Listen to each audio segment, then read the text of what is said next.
আরে লাউড়া গেলেটা কোথায়? একটা ভাত আনতে এত টাইম লাগে?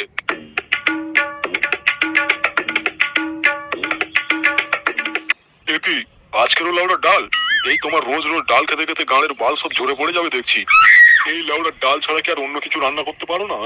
শোনো, খাওয়ার সময় না বেশি নাটক মারবে না। ঘরে ডাল ছাড়া আর কিচ্ছু নেই, তাহলে কি রান্না করবো শুনি? বাজারে যেতে বললে তাও যাবে না, আর এখানে খাওয়ার সময় এসে ভালো মন্দ খুঁজলে আমি কি পোঁদ মারিয়ে নিয়ে আসবো? দেখছি না ভেজে ভেজে করে যা দিয়েছি তাই খাও, বুঝলে তো? নাহলে কালকের কপালে শুধু আলু ভাতেই জুটবে। আচ্ছা ঠিক আছে, খাচ্ছি। ফুটো, এদিকে আয় তো।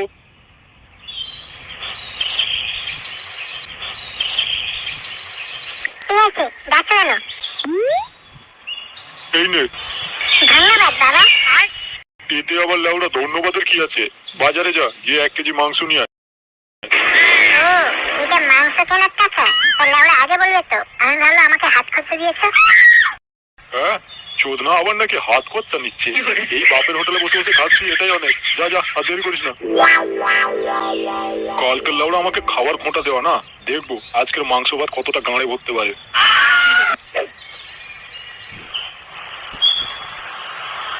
আরে ওটা বল্টু তো। হাতে কি যেন একটা ঝুলিয়ে নিয়ে যাচ্ছে, যাই তো দেখি। এই বল্টু, বল্টু দাঁড়া। ফুটোর মতো গলা লাগলো না? কি রে, ডাকছিস কেন? এই রে, কাদের মরা মুরগি চুরি করে নিয়ে পালাচ্ছিস? দূর পাগলা চোদা, কাদের আবার মুরগি চুরি করতে যাবো? আরে এটা আমাদেরই মুরগি রে। এই কয়েকদিন ধরে চুন হাগায় ভুগছিল বুঝলি, আর আজকে সকালেই না মরে গেছে, তাই এটাকে ফেলতে যাচ্ছে ওই মাঠে। কপালে একটা গাঁড় ফাটা বুদ্ধি এসছে না, হাতের লক্ষ্মীকে পাই ঠেলে লাভ নেই। হ্যাঁ রে, তুই আবার কষ্ট করে মাঠের দিকে যাবি কেন? আমি তো সেই বাজারে যাচ্ছি, আমাকেই দিয়ে দে বুঝলি, আমি যাওয়ার সময় মাঠে ফেলে দিয়ে যাবো। ও, তুই বাজারে যাচ্ছিস? ঠিক আছে, এই নে। ঠিক আছে, আমি তাহলে আসি রে। আচ্ছা ঠিক আছে, আয়। যাই, এটাকে এখন বাজার থেকে কাটিয়ে নিয়ে চলে আসি। A few moments later.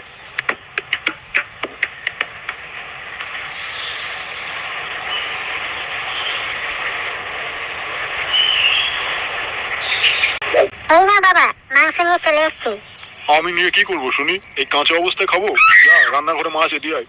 আরে বাড়া, এত কষ্ট করে গরমে গিয়ে বাজার থেকে মাংস নিয়ে এলাম, আর তুমি বা আমার উপরে গরম মারছো? দাও। কি রে ঢেমনা, মাংসের প্যাকেটটা ফেললি কেন?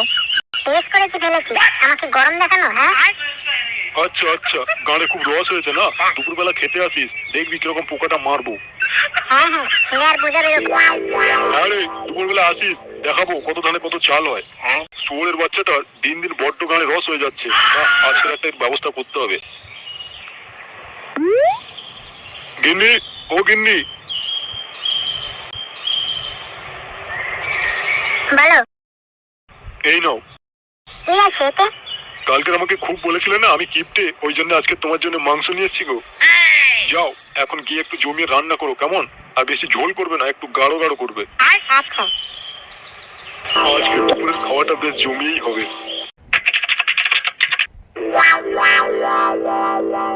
ওহ, আজকের মাংসটা গিন্নি যা রান্না করেছিল না, একদম গাঁড় ফাটা। লেওড়া কতদিন এরকম খাবার খাইনি। সেই কোন বিয়ের সময় এরকম একবার রান্না খেয়েছিলাম, আর এই আজকের খাচ্ছি। উফ, জীবনটা মানে ধন্য হয়ে গেল। বলেন কি? এই গাঁড় মেরেছে রে। আরে বাড়া, পেটটা আবার এরকম গুড়গুড় করছে কেন রে? ওই বাবা রে, না মতির তো খুব একটা ভালো দেখছে না, পেটটা কি বাড়া আবার খারাপ করলো নাকি? এই গান মেরেছে রে, এই তো হাগা একদম পোঙার ফুটোর মধ্যে চলে এসছে। যাই যাই, শিগগির যাই bathroom. A few moments later. মারা হেগে একটু শান্তি পাওয়া গেল। ওই বাবা রে, আবার তোমার পেটটা কেমন করছে?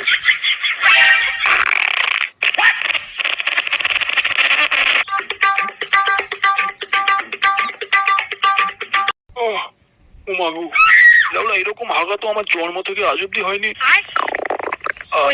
গান মেরেছে, আবার তোমার পেটটা চাগার দিচ্ছে।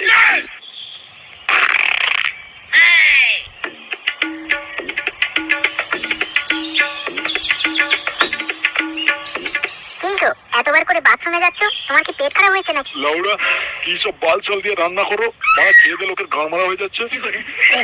ওরে বাবা রে, এ মাগি নির্গত আমাকে মারার প্ল্যান করেছে রে। আমি আবার কি করলাম? রোজ যেইভাবে রান্না করি আজকেরও তো সেইভাবেই রান্না করলাম। আর তোমার খেয়ে যদি পেট খারাপ হয় আমার দোষ? তুমি বরঞ্চ ডাক্তারখানা থেকে ঘুরে এসো, বুঝলে? পেট খারাপ বেশিক্ষণ চেপে রাখা ঠিক না।